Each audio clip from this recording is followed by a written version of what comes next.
Midland's oldest cold case, the 1980 disappearance of Kristy Lynne Booth, remains unsolved after 43 years. Investigators have worked tirelessly on this case, and now through this exclusive report, they're asking for the public's help.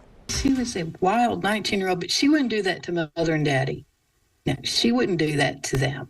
On February 2nd of 1980, 19-year-old Kristy Lynne Booth disappeared from the Dimensions nightclub, a popular disco bar at the 400 block of Air Park Drive in Midland. She would be 62 years old today. During the course of the evening, she was seen dancing, and she'd been hanging out on the dance floor and having a few drinks, and then she had left her coat and her shoes at the table that they had been sitting at. Maybe she went out to smoke. I don't know.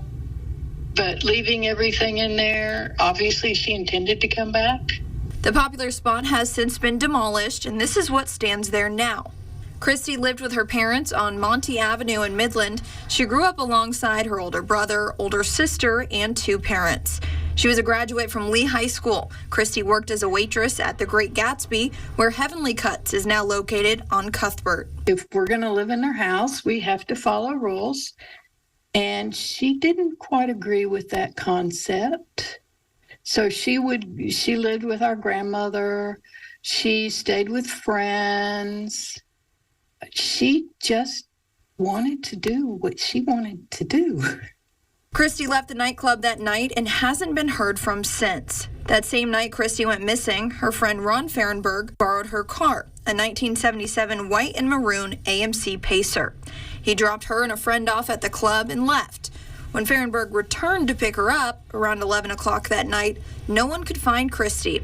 Fahrenberg for some time was considered a suspect in her disappearance, but he did pass a polygraph test. He was interviewed extensively by law enforcement, and they basically discounted him as a suspect. He had Kristy's car, but they don't believe the disappearance of Kristy and him having her car is actually tied together. I don't think Ron had anything to do with it. She's somebody she met that night. Kristy's car was found abandoned around 2 miles south of State Highway 349 on February 4th. It was parked on the side of the road, and when they talked to Ron, he said it was basically, he parked it there because of mechanical failure. When the car was recovered, it ran fine. So we don't really know why he stopped it there. He left it there. Another key point that still has no answer to this day, the vehicle had been driven 268 miles. That were miles on it. And the reason why we knew that is because that morning Kristy had her car repaired at Murphy's service station in Midland, and they had recorded the miles on the receipt.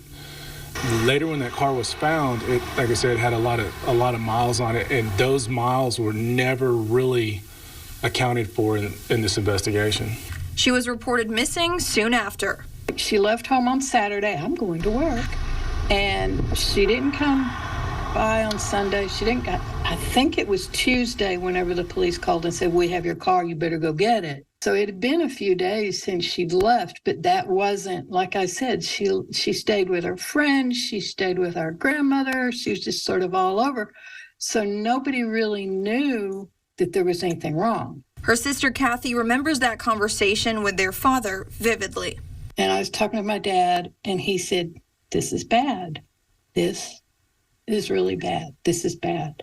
From there, her family never lost hope they would find out what happened. Of course, Mother would call me at the bank and say, "Okay, they found some remains. We're going to go." So they would, and then they'd come back, and it was brand new again, even though it'd been like 6 months or so, or a year. In this investigation, there's been numerous suspects. There's been hundreds of interviews done by Midland Police Department, by the Texas Rangers, talking to family and friends over the years.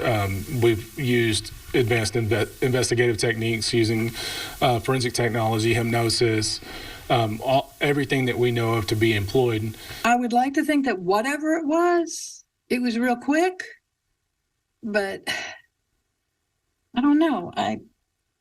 So many different things to think about. I'm hopeful that we're able to continue this investigation and continue to progress this investigation until we find some answers to the questions that they've had for 43 years, and also to find justice and closure for the victim and the family.